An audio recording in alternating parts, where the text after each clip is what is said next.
I'm excited to be here to host this panel on disruptor platforms. And as Helen said, my name's John Field, and I lead brand marketing at Phillips 66.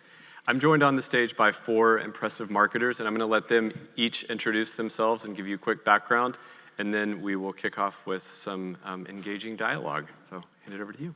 Great. Good afternoon, everybody. Robin Ross, corporate marketing with Costco Wholesale. Been with the company 32 years, and actually, well, I'm old. Thank you. Yeah. Yeah.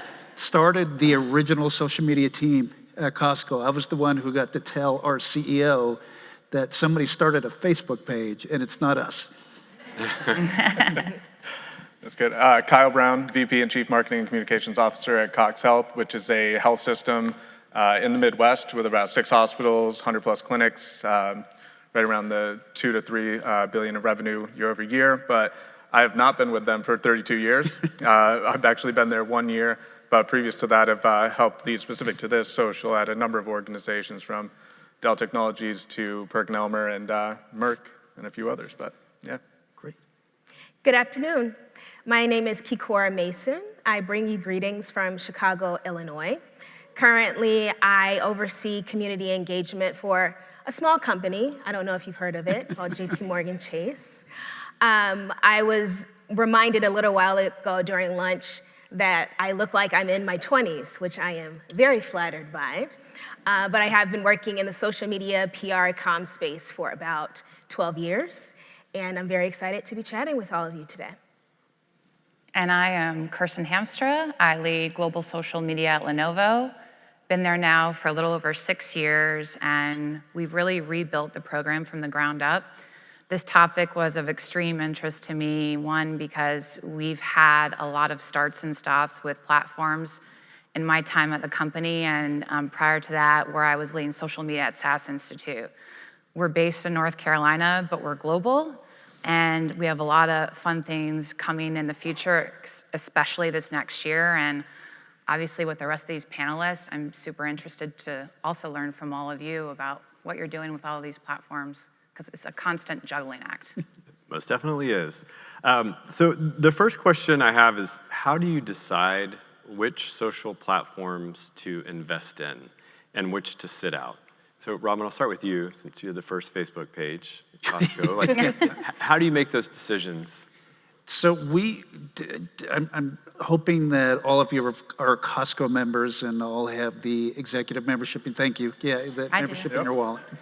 So I think what you probably know about Costco is that we are a select selection of merchandise, so we try to keep things lean in terms of the products we carry. That it also holds true to the platforms that we're involved in. So we've been very selective of the platforms that we got involved in, and that really is right now down to things like Facebook, Pinterest, and Instagram, where we're completely engaged on an ongoing basis. There's so much noise going on all the time that I'm sure you guys are all connected with as well too, is that you are chasing rabbit holes all the time if you wanted to follow every latest trend and follow it.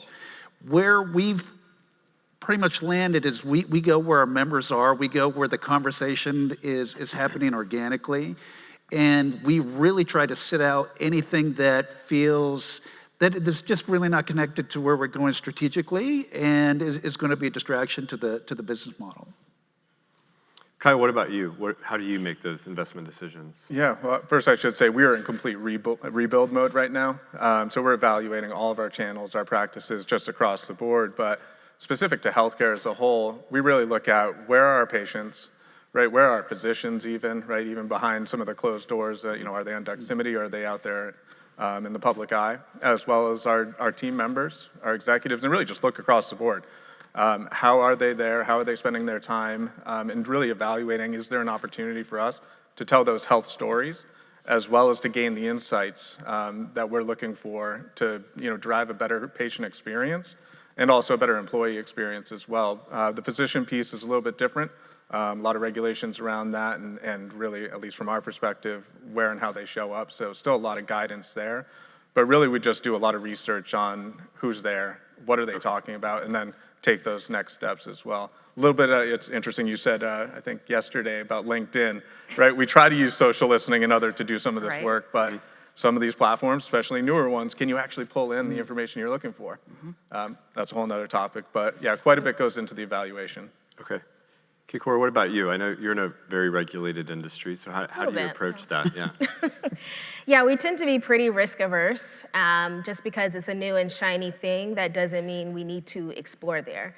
Of course, our insights and research team is doing the work to see what's happening there. But similar to others on this panel, we go where our customers are. And we just kind of like to see how the industry is reacting to some of these new platforms before we make a decision to jump in, if we make that decision. Okay. Kirsten, you want to weigh in too? I'll add a little bit extra on top of what everyone shared, which I'm totally aligned with. Audience and where they're at is absolutely important, but I think about a little bit as social media marketers, a lot of our teams are small and they're scrappy. I would put ourselves in that category too. We sit in the corporate marketing group. I don't sit in e-commerce. I don't sit in huge, large marketing teams. And sometimes I think the smartest decisions marketers can make are also about which things that they should be sitting out of and where they should pool their limited sometimes budgets and resources. We hit pay dirt, I believe, with TikTok, and a lot of it was about timing. We've had a lot of same type of success on X. That's a lot about our corporate strategy and where we're going, where our partnerships are going, and how a lot of people on X still use that as a third screen, especially for sporting events. We have some very big sports partnerships that we are, just signed. So we think about it in context of certainly where the business is going, but I also don't feel the pressure, even though I am a social media executive, that I need to jump on every single trend because it's hitting a headline.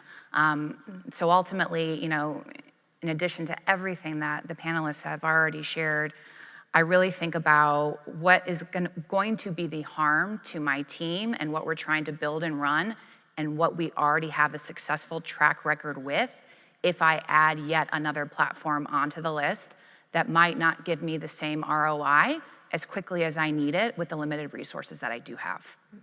So you mentioned TikTok. Was there an internal vetting process for that to I love bring our that on TikTok board? story.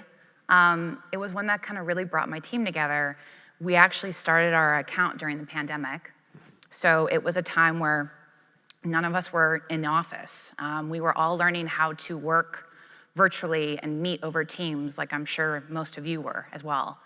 And I was also in the middle of rebuilding my team from the ground up. And so it was a lot of working and getting to know each other in very uncertain times that were happening everywhere. And with TikTok, we kind of used it as a real true experiment for our team to build a channel and an account from the ground up together. Most of all the other accounts that we were managing, I walked into when I walked into the position at Lenovo. TikTok was something that me and the team built during that crazy time, but also with complete, I feel like, autonomy to do it the way that we wanted to, with a very social first mindset. We embraced the whole make TikToks, not ads from day one.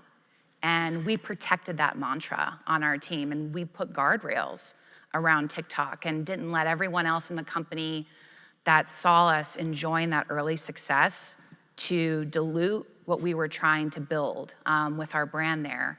And it gave us such a unique opportunity to storytell and humanize the brand and have our own culture moment as a team.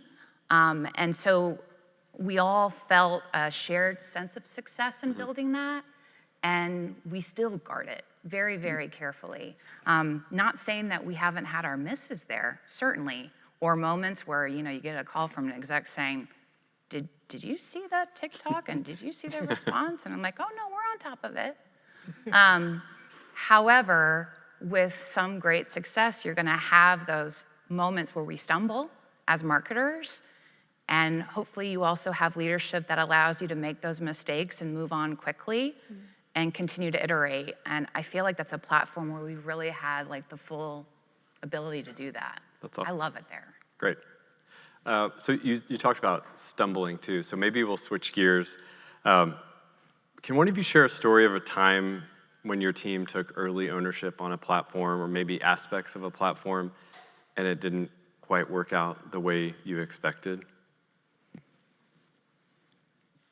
Well, I Or can you talk go. about that from, Yeah. from one angle, and TikTok again, right? And this was pandemic driven, but it was really what we were tasked to do was to get it operational because our leadership team, and this was back when I was with a large pharma organization, was like, do whatever it takes, get on there. And they did not really factor in that legal would have a point of view, compliance would have a point of view on that. It was more just like, just go start it. But we had to take a couple steps back on that because when we're going out there, and we did successfully do it, it took a lot of navigating, but we had to first start without an organic presence, right? We had to start just doing paid because the features that allowed us to have our compliance there, we could have the lengthy paragraphs of all the side effects for all the medications that you legally have to have on there. All the pop-ups that just warn you left and right? We needed to be able to ensure those were there, and they were not there on the organic side, as well as the way to report adverse events. So we really leaned in from the paid side, we got it done, and it was successful, and that opened the door for us to actually play around with micro-influencers as well.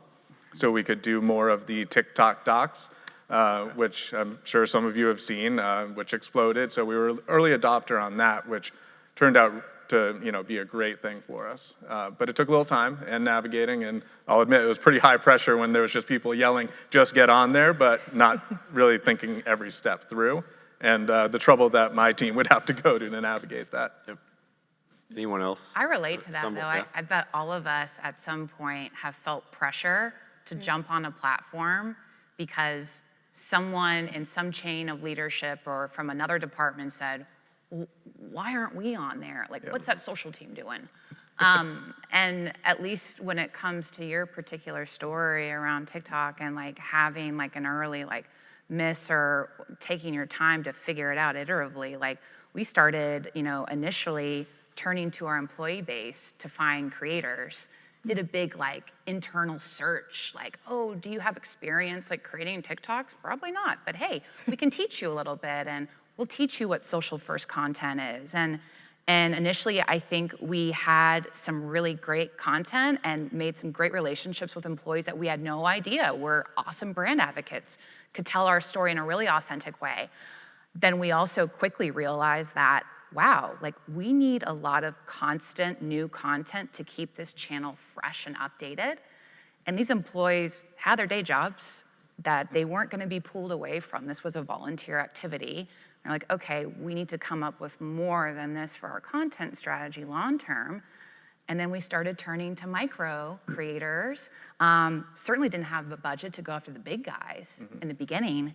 And we found some up and coming creators that, gosh, when you just hit them right and it's way before they take off, and they were happy to have a real brand relationship, and we were just happy to find someone that we felt very much represented our brand in a really unique, authentic way. And then, it just took off for us. And then we built on that strategy, did something different with the creator economy, and now creator marketing sits in my organization because it's just grown so much, and the business is demanding it. So it's also kind of interesting, if the employee piece hadn't taken that angle and we were like, that's not gonna work long term, let's start over here, let's pivot, we probably never would have gotten to the place that we are now, so. I love that you bring up the bandwidth piece because that isn't always that assumption, right? Just start a channel and you can just, crush out all the content that you want. But TikTok specifically takes a lot, right? And you need the video team, the production, and of course to make it authentic, sometimes you don't need all of that. Right. But there's such a lack of understanding around the resources that go into standing that up and to keep it going.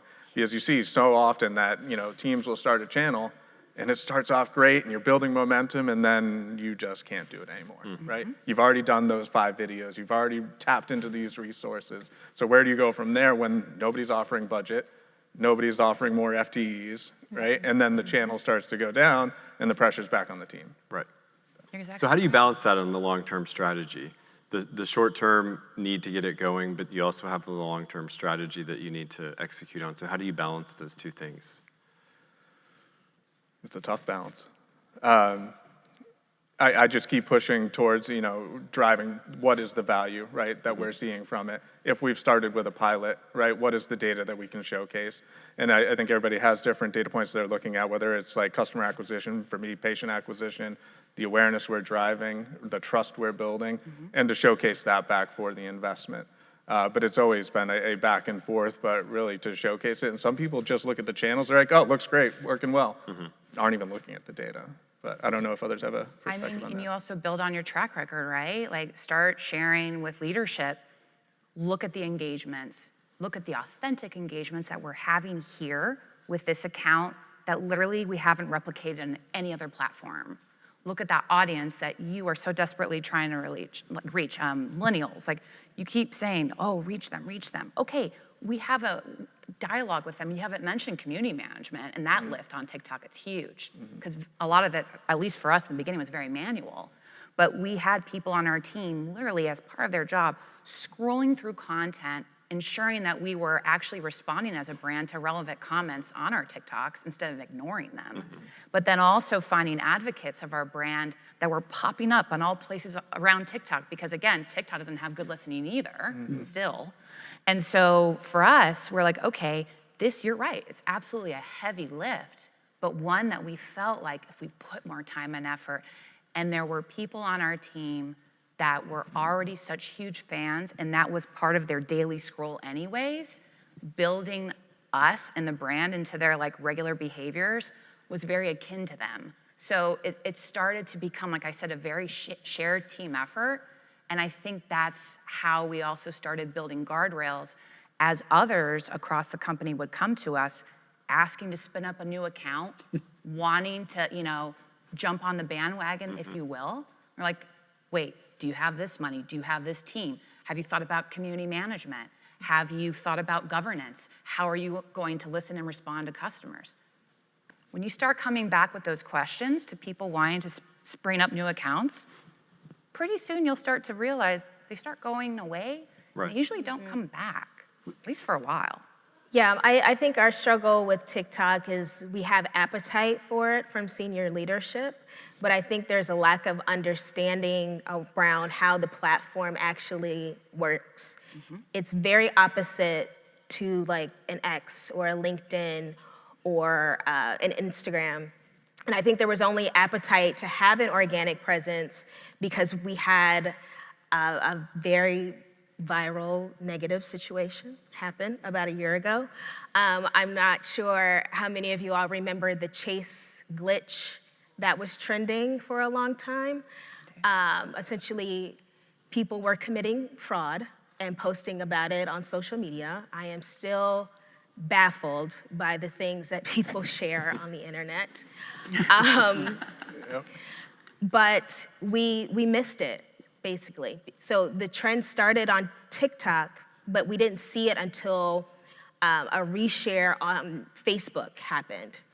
And so naturally, leadership is like, we gotta get on TikTok like yesterday. And unfortunately, that's just not how it works. Right. And my personal hot take, I don't know if anyone wants to see Chase on TikTok because what I'm just being honest. The behavior that I see on TikTok is people are posting about their experience with our products, whether they love the Sapphire card or they hate it. No one wants to see us tooting our own horn on a platform that is based around community building. I just don't think it would go over well for us. To build on that a little bit, I think what we try to do is get out of our members' way.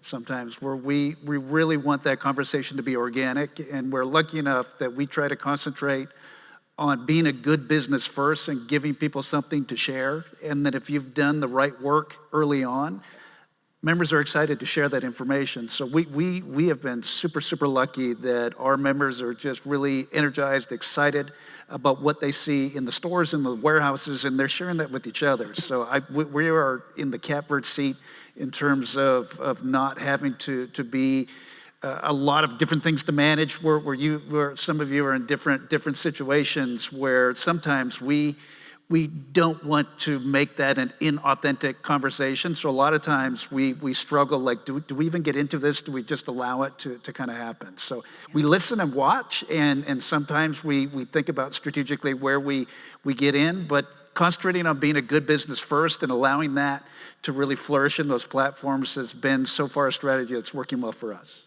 Great. So TikTok's come up quite a few times. How do you all manage brand voice across these platforms, across different platforms, so LinkedIn, Instagram, Facebook, TikTok, without losing authenticity along the way? So Kyle, maybe we'll start with you. Yeah, I would say part of my evaluation right now with my new role in my new organization is looking at exactly that. And I would say just flat out, we're not doing a good job of it. I've been able to solve this at other organizations, but really thinking about those personas and how they're operating. Why are they there? What are they looking for? What content are they engaging with? From a healthcare perspective, are they looking for healthcare advice, healthcare trends, healthcare authority, right? What are they doing there, and how can we speak to them in the right way at the right time? So it does take a lot of work and thoughtfulness to go into that and do it right, but it also takes the bandwidth to be able to create all of that content and have somebody that truly understands those audiences. Never mind the paid side when you're actually putting dollars behind it and really targeting with specific messaging to those different audiences. I think it's ongoing as well, with the platforms consistently changing, that there's always a shift and trying to stay on top of that factor as well. And I really rely on my team members who are just in it every single day, that know way more than I do about the specific platforms most days. And I look to them to help guide our direction as well. Now we can't do as many fun things as many of you in the audience certainly can do. In a regulated space and in healthcare, it's a bit more serious, and we need to take it that way. Okay. Yeah. Anyone else? Thoughts on that? I think it's answering the question with all of these platforms, why do we go to that platform in the first place? What kind of experience are we looking for? Some people go to TikTok to be entertained, to learn, to find the recipe, to plan a trip. We talked all about this yesterday as well, and they go to LinkedIn for different things, and they go to X for different things. And I think, for whoever is responsible at your company for managing, running these accounts, or being asked to open a new account there, how does that behavior of what a general consumer person, fan, what they want to do on that platform, then parallel and sit with any business objective that I have and all the things that I need to do and check off a list for being there and doing it correctly, for doing it not only in an authentic way, but doing it in the spirit of that platform. I mentioned earlier, make TikToks, not ads, because I saw so many brands just going on there and using it as another megaphone. And just because they were being told, like, we need, X brand, we need to be on there, like all of our competitors are, and then we aren't. What are we doing? And that's a lot of pressure. And sometimes, depending on where you sit, you don't have the authority to push back. And so then you start making things just to put the thing on the thing, and that content isn't resonating. It's not gonna hit. No one's gonna care, or even worse, maybe it's gonna cause problems downstream. So I would say, take to your leadership all of the reasons why you think you should or shouldn't be on there, and show, some excellent examples of brands that are doing it very well, which we did too. There were brands that we looked up to on all of these channels, right? And then we also, started to develop longer and deeper relationships with the platforms themselves. Because we were early-ish as a technology brand at TikTok, we had a deeper relationship with our reps there. And they were inviting us to do lunch and learns with some of their product engineers. So we could hear about how they were making changes to TikTok and what they would advise brands to do. We would take all that information, go right back to leadership and say, hey, we met with TikTok. Here's what our team thinks. Here's what they think. Here are some other brands that are doing it well. Here is what we are proposing, for this next quarter for content strategy, for example. Okay. Great advice. Absolutely Don't make backfire. a thing to put a thing Sorry. on a thing. I like that. Go ahead. No, I was just going to say it can absolutely backfire too. Oh, right? yeah. You're just trying to force it, and then you can go viral for the complete wrong reason, right? Exactly. Especially in my world of healthcare, like, why are you talking about this here? And that tone is, just tone deaf to the current scenarios, or Right. what's going on in the world, and you try to force it, and that can just push you in the absolute wrong direction. You got to know when to step away too, Yeah. or take a pause from a strategy, or totally, because all of these platforms continue to change every single Daily. day. Yeah. I mean, we all know the future is, a little uncertain, not just for who's going to own and manage TikTok and what is that going to do to your company's strategy. I mean, this is coming up in my team, certainly. All the other platforms, it comes up regularly. And we, sit and we have meetings with our agencies, and we sit and have a meeting as a team, but we also remind ourselves, hey, remember what brought that success to this account and this feeling that we had in the first place. Let's not get too far away from that as we consider what the future is of all these platforms. What we try to do is certainly the last person you want to ask is the 55-year-old in the room, who's the audience and what channel do we use? So I rely on our team, who is really sharp in terms of this is a different person on this channel. This is how they engage. This is the type of content that they do it. Here's the metrics that are going on. So we've been very lucky in terms of the team that we've put together, who are very strategic in terms of what's going to work in what channel, and really defer to them for their advice on what's going to make that work. Originally, we thought, isn't it the same people on all the channels? And it's such a diverse audience, and different content that resonates in different channels is so fascinating every single day, that these guys are so close to it and really understand what to leverage it, that we're pretty lucky with the team we have. Awesome. So a question for all four of you, and maybe I should have started the panel with this question, but when do you stop calling a platform emerging? Is TikTok truly still an emerging platform? What do you all think? Robin, I can start with you. Well, so full disclosure, we are not officially on TikTok. So to us, it is an emerging platform. So I'm sure, I had an interesting conversation with Rama yesterday, and she didn't even know we weren't officially on TikTok. But it really kind of comes down to one of those, what can you manage? Where's the puck going, and is this going to help serve the brand? And as I mentioned before, when we don't necessarily need to take a corporate stance, and we're still getting benefit from the platform, that works. But the emerging is still, I think it's a great question. Do we really understand where it's going? And what I think what's been fascinating about TikTok is just the growth trajectory, right? Just in the engagement trajectory, that it is too big to ignore. Yep. Kyle, what about you? Yeah, I'd say from our standpoint, it's kind of been like when your audience expects you to be there, right? They've had a chance to and time to adopt it and learn from it and spend time on it, and you start to see, or maybe even hear it through listening or other, like, why aren't you there? Or you're seeing your competitors that are just dominating and getting market share there as well. But again, for our audiences, do they expect us to be there? Not just our leadership in the organization, but those we're trying to reach that are questioning, why aren't you there, right? I think your example of your customers that are showing up in places, very lucky to have that. And gosh, I've bought some things that I've seen as well. You're welcome. Yeah. That have popped up in my feed and been like, wow, I didn't even know that could be in a store. But yeah, for myself, it's really, do they expect us to be there? Okay. Cora, what about you? I think when a social platform becomes a search engine, like TikTok, we can no longer consider it emerging.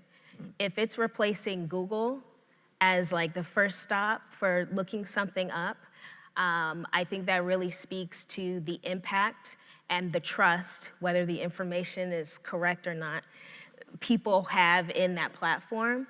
The thing that really surprised me about TikTok, because I was not an early adapter by any means, was that it's kind of, it's what X used to be. People loved the communal and the subcultural aspect of Twitter. Twitter, not X. And TikTok is like the grown-up version of that, and people really, really flock to that. Now, I don't think every brand should be there, but I do think there should be a curiosity about what's happening there and learning about your consumers or your audience in that space, because that can help influence the platforms you are present on and how you show up in those spaces. I love that you brought up the search piece. I mean, just to see what's happened there, just the amount of people, again, that are searching for healthcare advice, like you said, right or wrong, the advice that they're receiving, but the numbers are just staggering, right? And I think I was late to the game to realize that with YouTube, and just how much goes into that from a search perspective, and people are just learning to take care of and repair their cars, or you name it, across this platform that I was using for complete opposite, right? So just that search piece is amazing to see. We have to merchandise around TikTok trends right now, just because all of a sudden something will pop.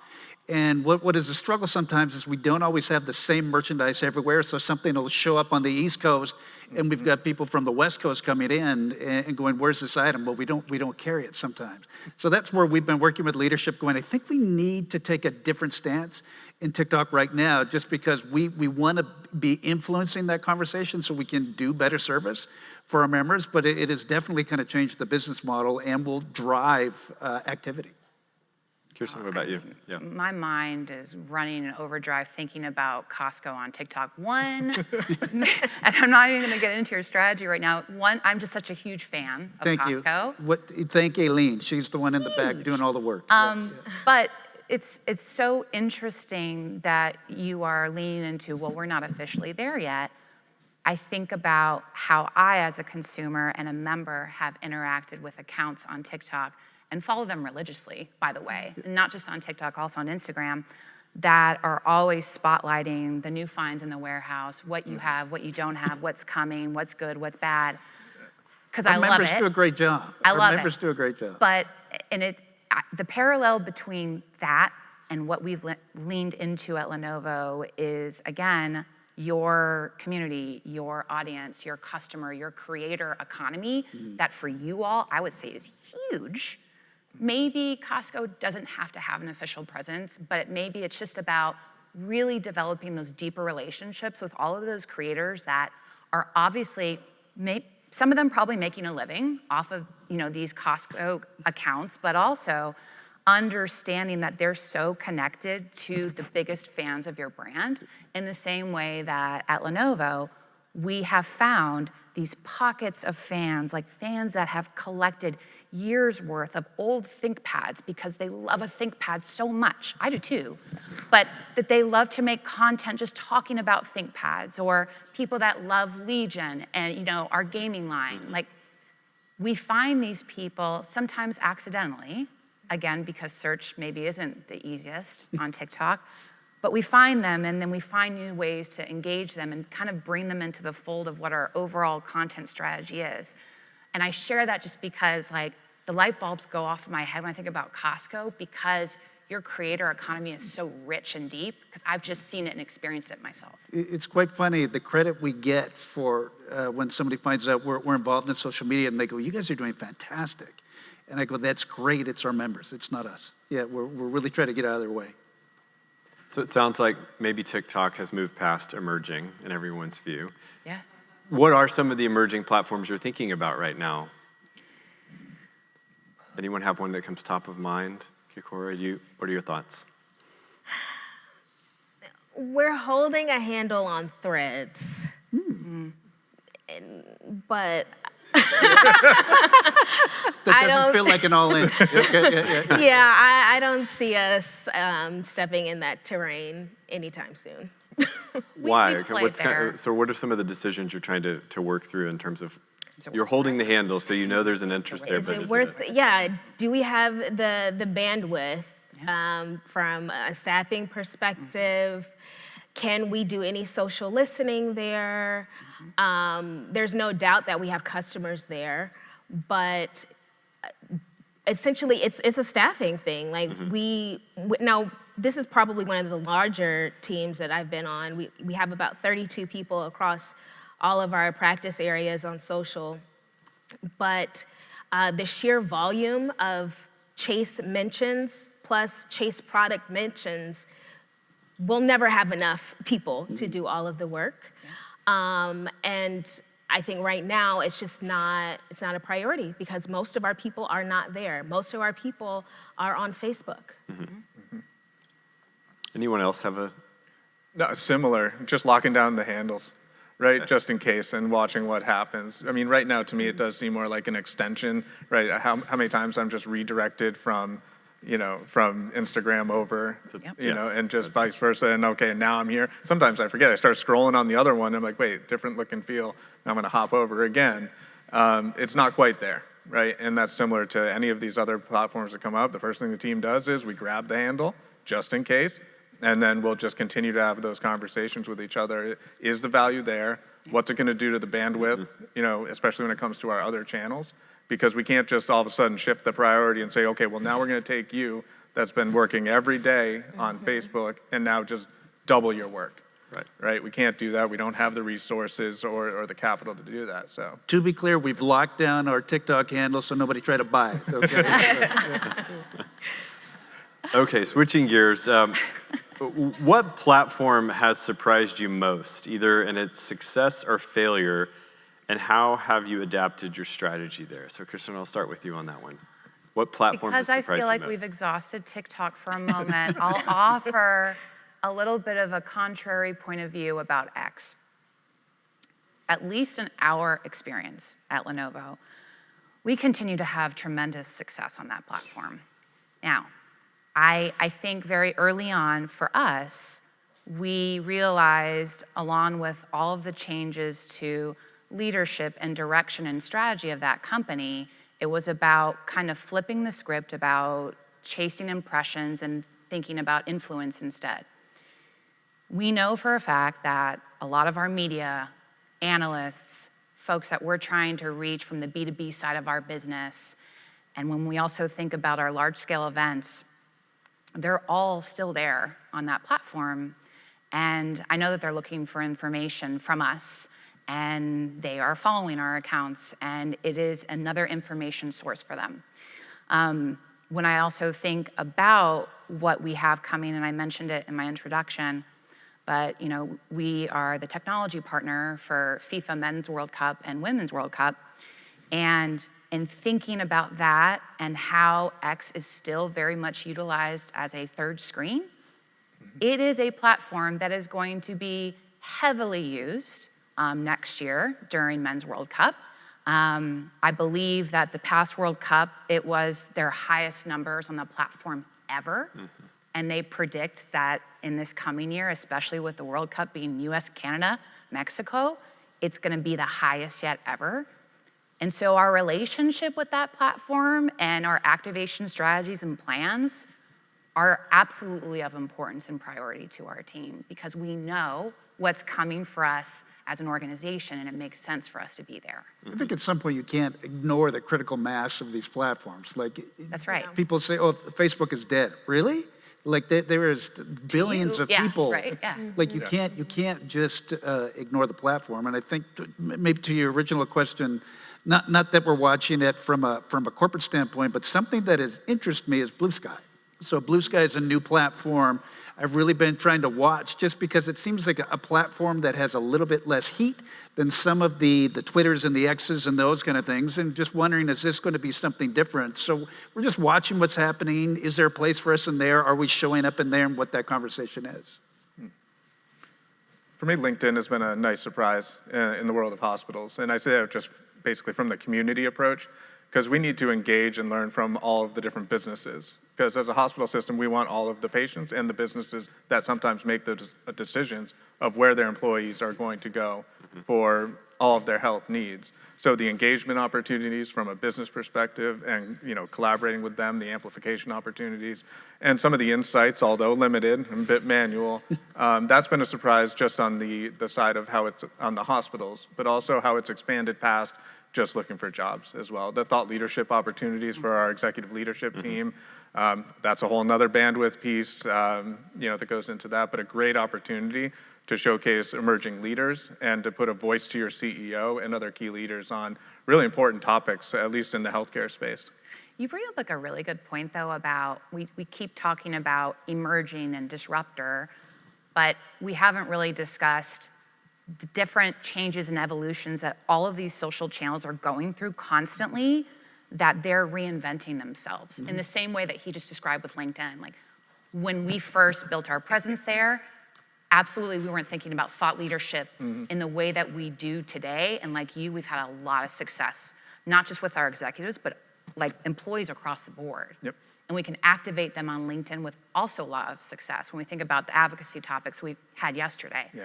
So I say that to basically share that we might not think about some of the like tried and true platforms as disruptor, but they might have enough change over the next year, 2 years, 6 months to where we have to completely reevaluate what we're doing in their strategy and almost put them in a disruptor category again. Does that make sense? Yeah, it does, yeah.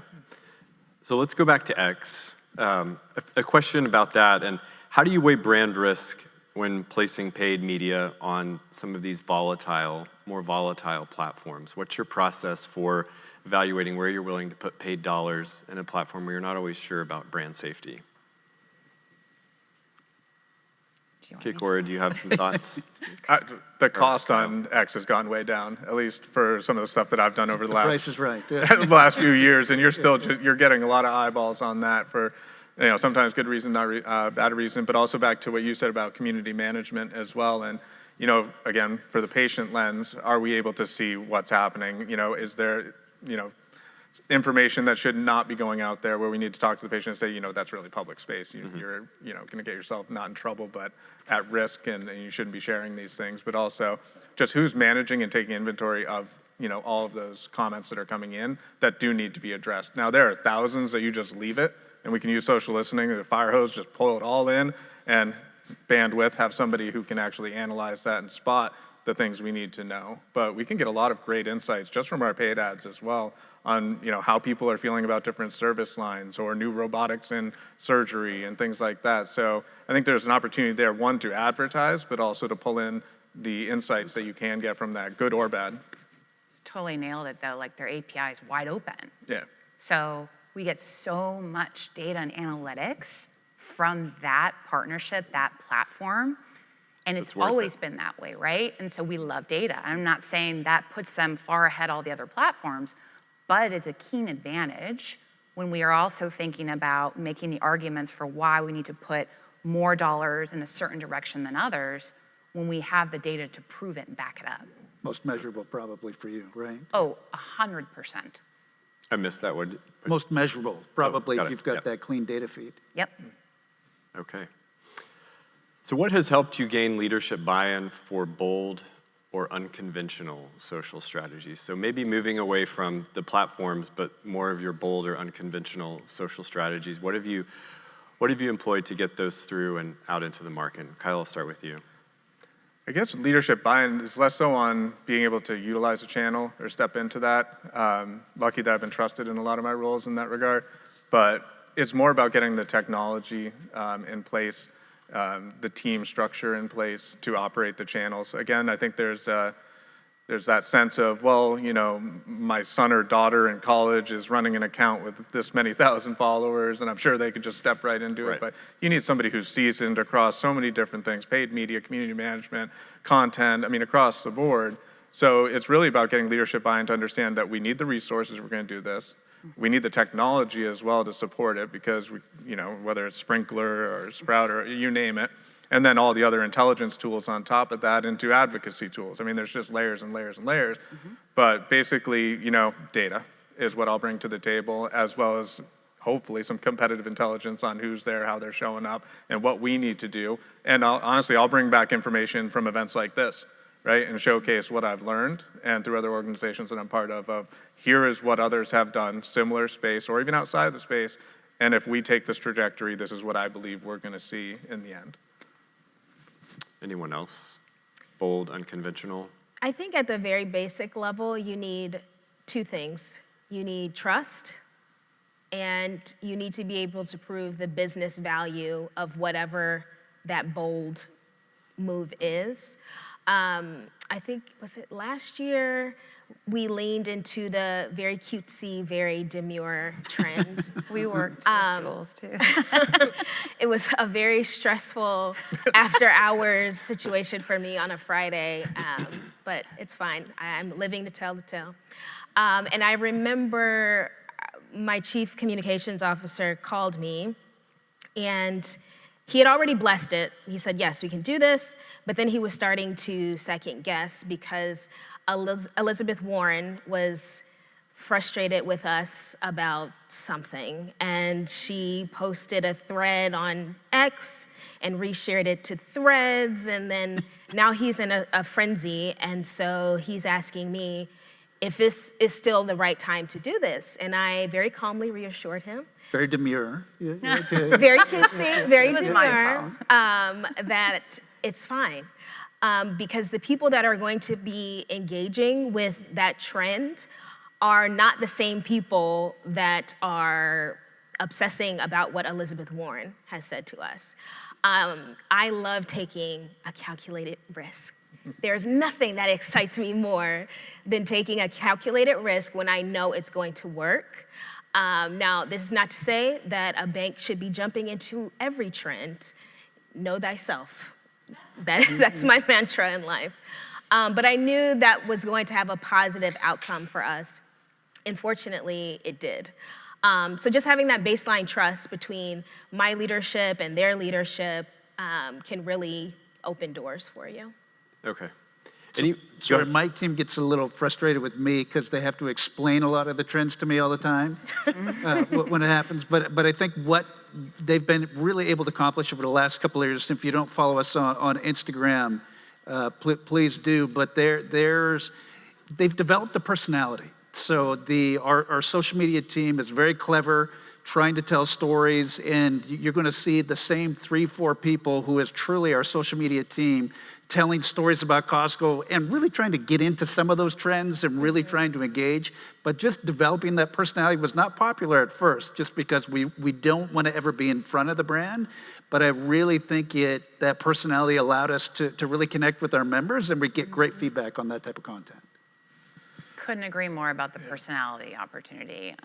When I think about the opportunities that my team has had in managing all of these corporate accounts, under the Lenovo umbrella, we have this chance to humanize this, what feels like a behemoth technology brand, in a way that we could never do on .com, that we could never do on so many of the other digital channels in which we have obviously a very vested presence. And we, have been given not only the authority, but the room to do it in a way that feels right for us. And we had that chance with that TikTok account during the pandemic to figure out what our personality, what we wanted it to be. And of course, we met with the brand team and talked about, hey, here's what we're thinking about doing. Are you comfortable? Here's what we want to do. And there's going to be uncomfortable moments, and there have been, trust me. But with all of that, we've also had these moments of pure joy and success where, I can take back to my SVP, look at all these people keep saying, I can't believe I just watched a Lenovo ad. They really know what they're doing here. They totally nailed TikTok. I'm like, look. It's working, and we weren't even trying to get that. We were honestly just kind of having fun as a team and creating the type of content that as a customer we would want to interact with and see. Right. So I feel like that's when you start feeling those magic moments happen, is if you have a team that has the ability to do that and leadership says, please, make more. I gotta tell you, one of the coolest memories I have is when we had a video that went out, and it was almost like we created a trend, and it was some public library in Colorado somewhere who copied our video and pushed it out. And I was so proud of that moment to kind of go, that's cool, you guys created a trend. Awesome. So I think we have about 10 minutes left, and we'll save about 5 minutes for questions at the end. How do you, let me switch gears maybe from fun to some things that are a bit more serious. How do you prepare for crisis or backlash in social spaces, especially when platforms move faster than internal approvals? Who wants to take that first? I think JPMorgan should go first.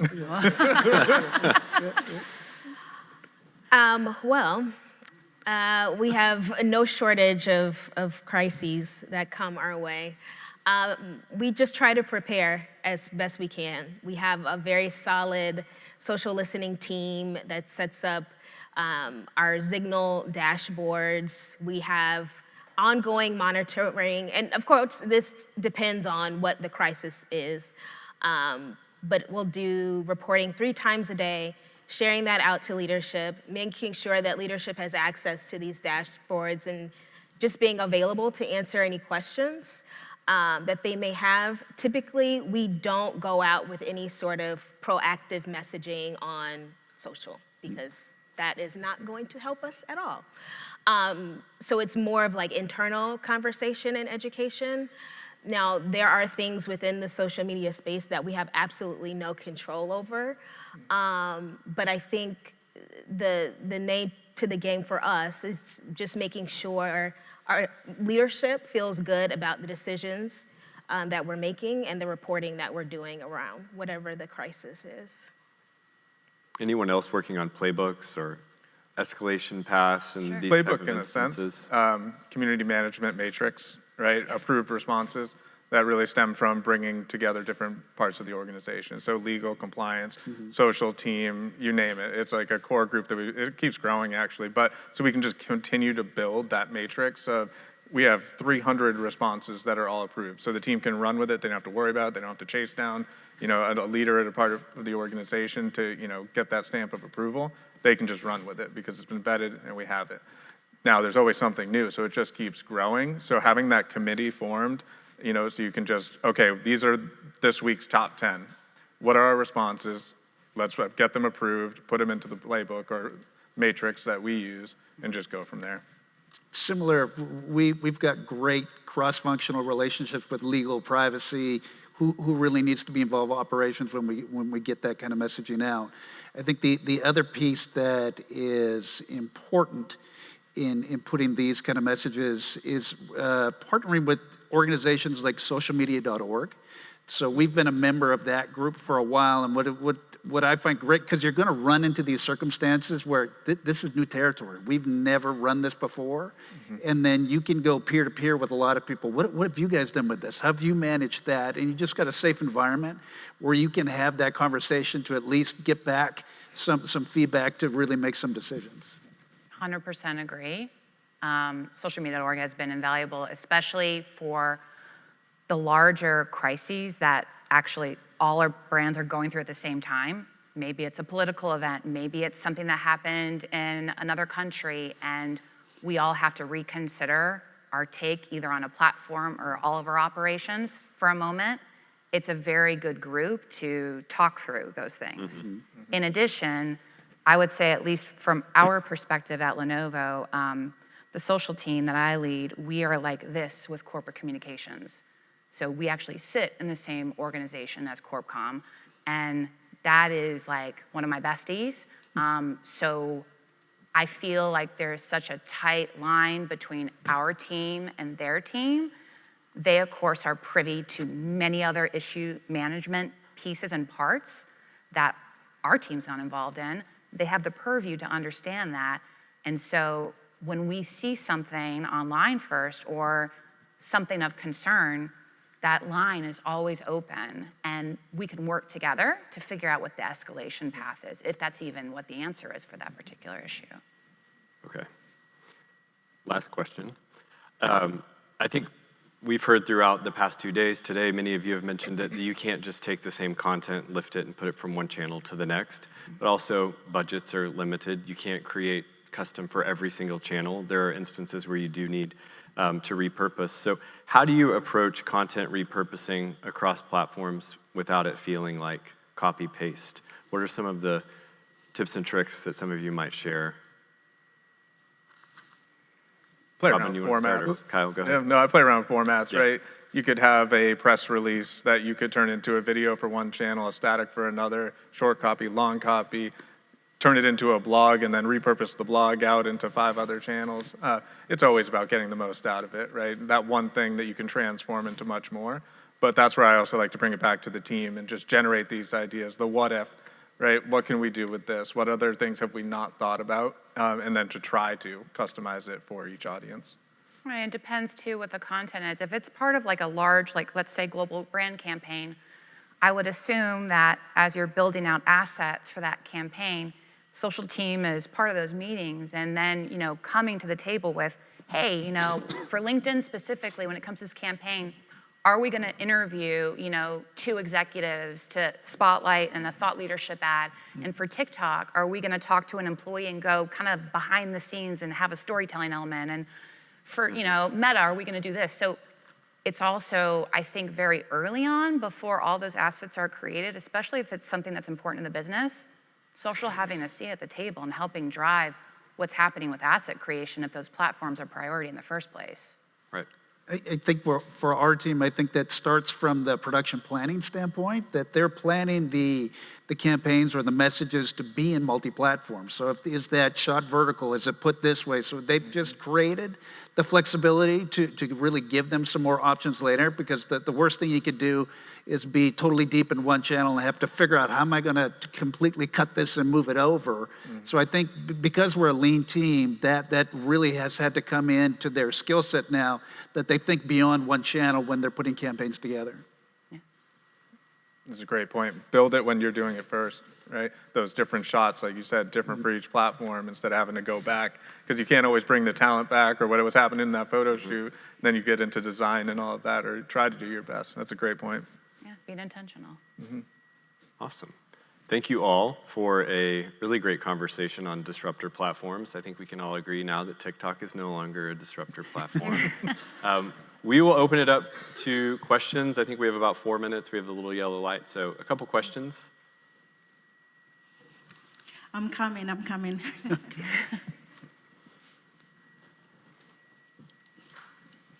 have a question for Costco. My name is Mark DePasquale. You're the influencer. I saw you in the yeah. So, been a Costco customer for many years. However, when I got into social media, the big thing over the past year, I have to just get your opinion. The Costco guys with the double chunk chocolate cookie and the chicken bake. So how was that, how did that come about with your team, when you first saw their videos, and what was your first initial reaction to that on social media? Because for an extended period of time, that's all of the videos that I saw were around chicken bakes and double chunk chocolate cookies. So, and I recently bought a $1.50 hot dog T-shirt on the TikTok shop. So, thank you for all of those things. Yeah. So my immediate response to any video coming up on social is immediate anxiety, right? So that's the go-to first. But with the Costco guys, they've been great. So we have no official partnership with them, so there's no coordination with our teams. That's the anxiety part sometimes when you're unsure of what message is going to come out. We've been very lucky, and that's where I think it stems back to, if you run a good business first, hopefully that's what's going to be amplified, because social media is really just an amplification of what you're doing already, and if it's bad, it's not going to be good on the other side, and if it's good, it's probably going to work out pretty well. But we've got a ton of influencer. I don't know if you've seen the Kirkland guys that do the liquor sampling, and again, they go, "What do you pay those guys?" I go, "Nothing. We pay them nothing," right? They just talk about it all the time. So we're very lucky to have some engaged people like you. I need to see some of your content, though, up there.